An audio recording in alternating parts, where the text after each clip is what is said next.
Chapter 7. Early in the morning, Jerubbaal, that is Gideon, and all his men camped at the spring of Harod. The camp of Midian was north of them in the valley near the hill of Moreh.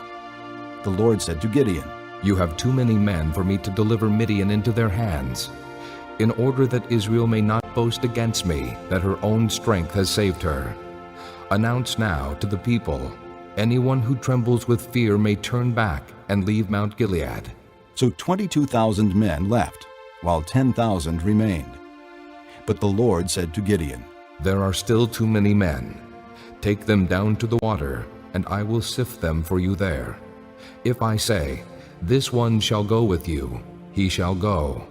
But if I say, 'This one shall not go with you,' he shall not go." So Gideon took the men down to the water.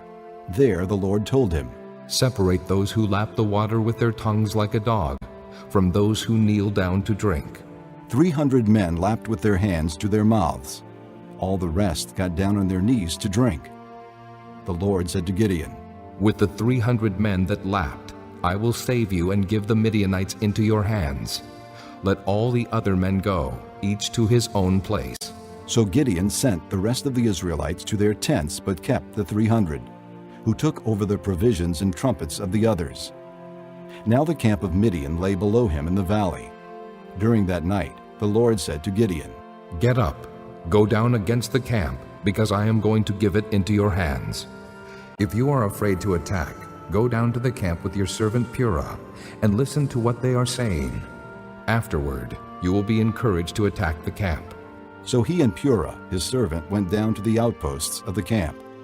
The Midianites, the Amalekites, and all the other eastern peoples had settled in the valley, thick as locusts. Their camels could no more be counted than the sand on the seashore. Gideon arrived just as a man was telling a friend his dream. "I had a dream," He was saying. "A round loaf of barley bread came tumbling into the Midianite camp. It struck the tent with such force that the tent overturned and collapsed." His friend responded, "This can be nothing other than the sword of Gideon, son of Joash, the Israelite. God has given the Midianites and the whole camp into his hands." When Gideon heard the dream and its interpretation, he worshipped God. He returned to the camp of Israel and called out, "Get up! The Lord has given the Midianite camp into your hands." Dividing the 300 men into 3 companies, he placed trumpets and empty jars in the hands of all of them, with torches inside. "Watch me," He told them. "Follow my lead. When I get to the edge of the camp, do exactly as I do.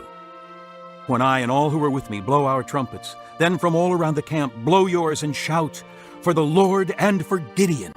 Gideon and the 100 men with him reached the edge of the camp at the beginning of the middle watch, just after they had changed the guard. They blew their trumpets and broke the jars that were in their hands. The 3 companies blew the trumpets and smashed the jars. Grasping the torches in their left hands and holding in their right hands the trumpets they were to blow, they shouted, "A sword for the Lord and for Gideon!" While each man held his position around the camp, all the Midianites ran, crying out as they fled.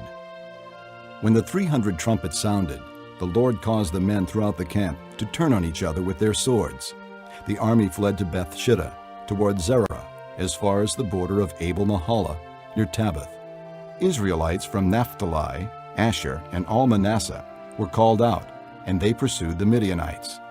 Gideon sent messengers throughout the hill country of Ephraim, saying, "Come down against the Midianites, and seize the waters of the Jordan ahead of them, as far as Beth-barah." So all the men of Ephraim were called out, and they took the waters of the Jordan as far as Beth-barah.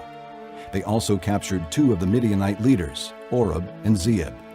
They killed Oreb at the rock of Oreb, and Zeeb at the winepress of Zeeb. They pursued the Midianites and brought the heads of Oreb and Zeeb to Gideon, who was by the Jordan.